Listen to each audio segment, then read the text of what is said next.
Let's Spike Global News।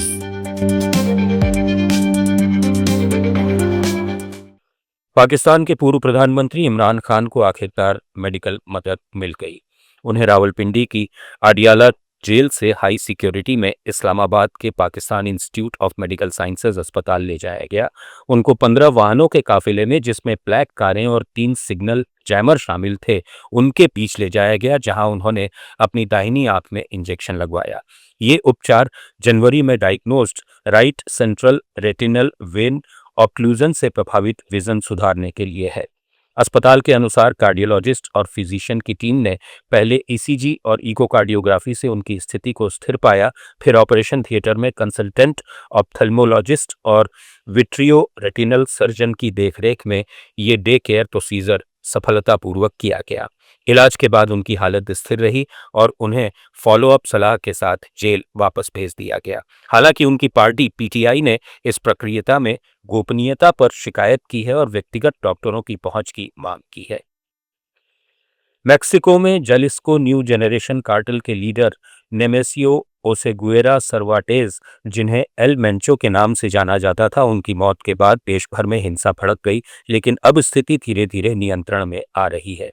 रविवार को अमेरिकी खुफिया जानकारी के सहारे मैक्सिकन सेना के ऑपरेशन में टपालपा जलिस्को में उन्हें घायल कर गिरफ्तार किया गया था, जहां उन्होंने दम तोड़ दिया। इसके तुरंत बाद कार्टेल सदस्यों ने बदला लेते हुए 20 से ज्यादा राज्यों में सड़कें ब्लॉक की, वाहन, दुकानें और बैंक जला दिए, जिससे ग्वादलाजारा जैसे शहरों में दहशत फैल गई और पर्यटक फंस गए। अब तक की हिंसा में 70 से ज्यादा लोग मारे गए हैं, जिनमें 25 नेशनल गार्ड सदस्य शामिल हैं। 10,000 सैनिक तैनात कर दिए गए हैं। साथ ही अतिरिक्त 2,500 सैनिक जलिस्को भेजे गए हैं। राष्ट्रपति क्लाउडिया शिनबॉम ने कहा कि शांति बहाल हो रही है, ज्यादातर ब्लॉकेट हटा दिए गए हैं और सामान्य जीवन लौट रहा है। हालांकि विशेषज्ञ चेतावनी दे रहे हैं कि कार्टेल में उत्तराधिकार की लड़ाई से हिंसा लंबी खिंच सकती है और इससे अमेरिकी सीमा पर प्रवास बढ़ सकता है। अमेरिका और चीन के बीच परमाणु हथियारों को लेकर तनाव एक बार फिर बढ़ गया है। अमेरिका ने आरोप लगाया है कि चीन ने 22 जून 2020 को अपने पश्चिमी इलाके में स्थित लोप नूर में गुप्त अंडरग्राउंड परमाणु परीक्षण किया था। अमेरिकी विदेश विभाग के सहायक सचिव क्रिस्टोफर येप के मुताबिक ये 2.5 तीव्रता का विस्फोट माइनिंग ब्लास्ट से अलग था और परमाणु परीक्षण की निशानी माना जा रहा है।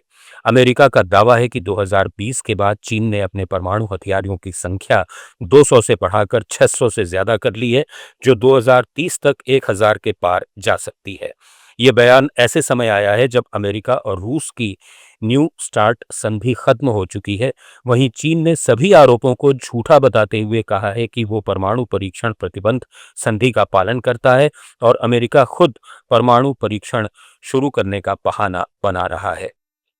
रूस और यूक्रेन युद्ध की चौथी बरसी पर यूरोप के 1 दर्जन से ज्यादा वरिष्ठ नेता यूक्रेन की राजधानी कीव पहुंचे और रूस के खिलाफ एकजुट समर्थन का संदेश दिया। इस मौके पर राष्ट्रपति वोलोदिमीर ज़ेलेंस्की ने कहा कि उनका देश रूस की बड़ी और आधुनिक हथियारों से लैस सेना का मजबूती से मुकाबला कर रहा है और पिछले 1 साल में रूस सिर्फ 0.79% क्षेत्र पर ही कब्जा कर पाया है। ज़ेलेंस्की ने साफ कहा कि रूस के राष्ट्रपति व्लादिमीर पुतिन न तो यूक्रेन पर कब्जा कर सके और न ही यूक्रेनी जनता का हौसला तोड़ पाए। हालांकि युद्ध अब 5वें साल में प्रवेश कर चुका है, शांति वार्ता अब भी बेनतीजा है और डोनबास क्षेत्र सबसे बड़ी चुनौती बना हुआ है। उत्तर पश्चिम पाकिस्तान में आतंकी हिंसा एक बार फिर बढ़ती नजर आ रही है। मंगलवार को अफगानिस्तान सीमा से सटे कोहाट शहर में बंदूकधारियों ने एक पुलिस वाहन पर हमला कर 5 पुलिसकर्मियों की हत्या कर दी, जिनमें एक वरिष्ठ अधिकारी भी शामिल था।